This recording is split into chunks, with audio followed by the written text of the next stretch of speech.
Halo guys, welcome to my channel di Suara dari Timur, tempat orang Timur bersuara.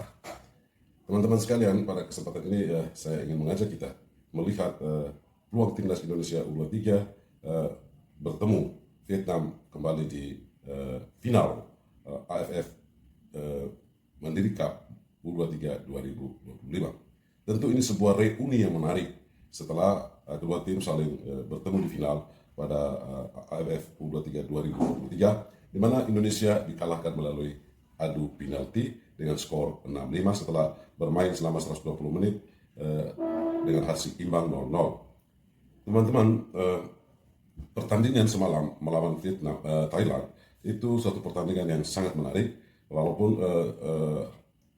Thailand lebih awal menciptakan gol, namun secara penguasaan bola lebih dari 60-65% timnas Indonesia U23 mengendalikan seluruh permainan. Tetapi yang perlu dicatat adalah penguasaan bola yang maksimal tentu tidak menjadi jaminan bagi tim untuk memenangkan pertandingan. Buktinya selama 120 menit tadi malam itu tetap dengan hasil imbang 1-1. Bahkan hampir saja timnas Indonesia U23 ini mengalami kekalahan karena gol balasan yang dilakukan oleh James Raven terjadi di saat-saat akhir, yakni di menit 83. Pada titik ini kita melihat bahwa timnas Vietnam tentu jangan diremehkan atau bahkan jangan diabaikan penampilan mereka, karena kita tahu Vietnam bermain kurang lebih hampir sama dengan Thailand, tetapi tipikal permainan mereka yang ngotot dan pertahanan yang kuat, lalu cenderung memancing dengan permainan keras.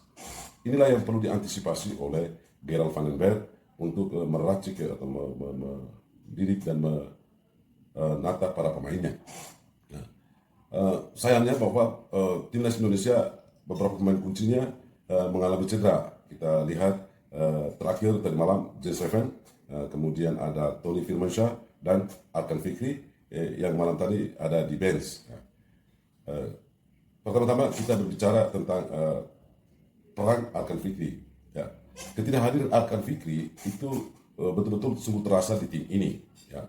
Peran Arkan Fikri digantikan oleh Dominikus Dion yang tadi malam, sebagaimana yang saya catat pada video terdahulu, 2 kali melakukan kesalahan yang krusial, dan salah satu dari kesalahan itu membuat Thailand unggul lebih dulu di babak yang kedua.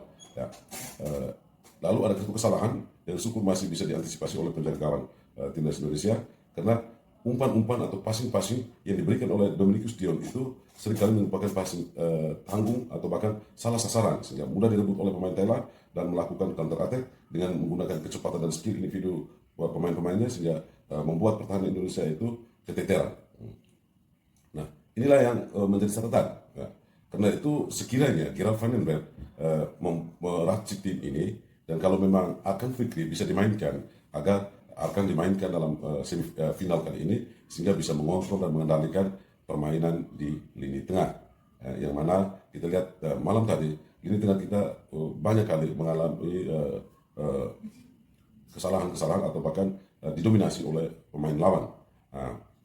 Yang berikut adalah bagaimana dengan keadaan James Raven yang malam tadi kita lihat pincang-pincang di lapangan, lalu pulang ke hotel dari gerbang itu harus ditandu atau dipikul oleh tim kepelatihan ke mobil untuk dibawa ke hotel. Nah, ini mengisyaratkan bahwa lini depan kita itu terancam absen seorang pemain yang kita harapkan adalah James Raven. Nah, Hoki Caraka malam tadi memang tidak diplot sebagai striker, dia malah lebih bermain lebih ke sisi kiri untuk melakukan tusukan-tusukan dari sebelah kiri. Nah, memang beberapa kali Hoki mampu melakukan itu, tetapi tidak maksimal. Kita melihat ada penampilan yang kurang maksimal di dalam diri Hoki. Mungkin saja ini karena kepercayaan diri yang mungkin menurun, lalu penampilannya terkesan tidak maksimal. Karena itu pula Gerald perlu memberi motivasi, memberi dukungan yang kuat, dan kita para penggemar timnas sekiranya tidak memberikan kritikan-kritikan yang mengarah kepada penghujatan, ya, supaya anak-anak muda kita ini mentalnya masih muda, lalu seringkali kalau kita hujat itu akan down atau bahkan emosinya terpengaruhi. Nah, Ini perlu diperhatikan. Kemudian ketidakhadiran Tony Firmansyah. Ya, Tony adalah salah satu fighter menurut saya di lini tengah yang memang tadi malam kehilangan kita.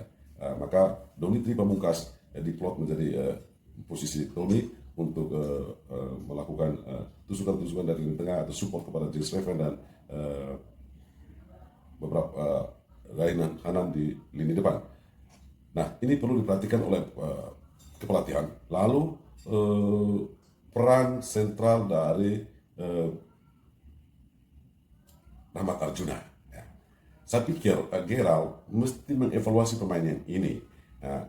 Jangan sampai dipaksakan sampai habis, atau lebih baik dia punya kecepatan. Ya, Rahmat Arjuna punya kecepatan. Hanya bagi saya timing finishing, timing passing itu masih sering salah, sehingga peluang-peluang yang ada di depan gawang itu tidak bisa dimanfaatkan secara maksimal.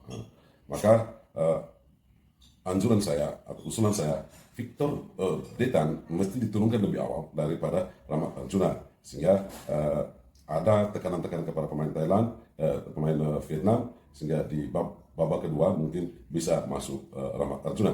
Nah, itu semua kembali kepada Coach Gerard van den Berg yang memiliki wewenang penentuan pemain. Dan kita sebagai penonton, sebagai penikmat bola hanya bisa berkomentar sambil terus mendukung anak-anak kita berjuang di final melawan Vietnam. Semoga reuni kali ini berhasil menciptakan sejarah tersendiri untuk timnas Indonesia U23 di ajang AFF U23 2025. Demikian saudara pendapat saya.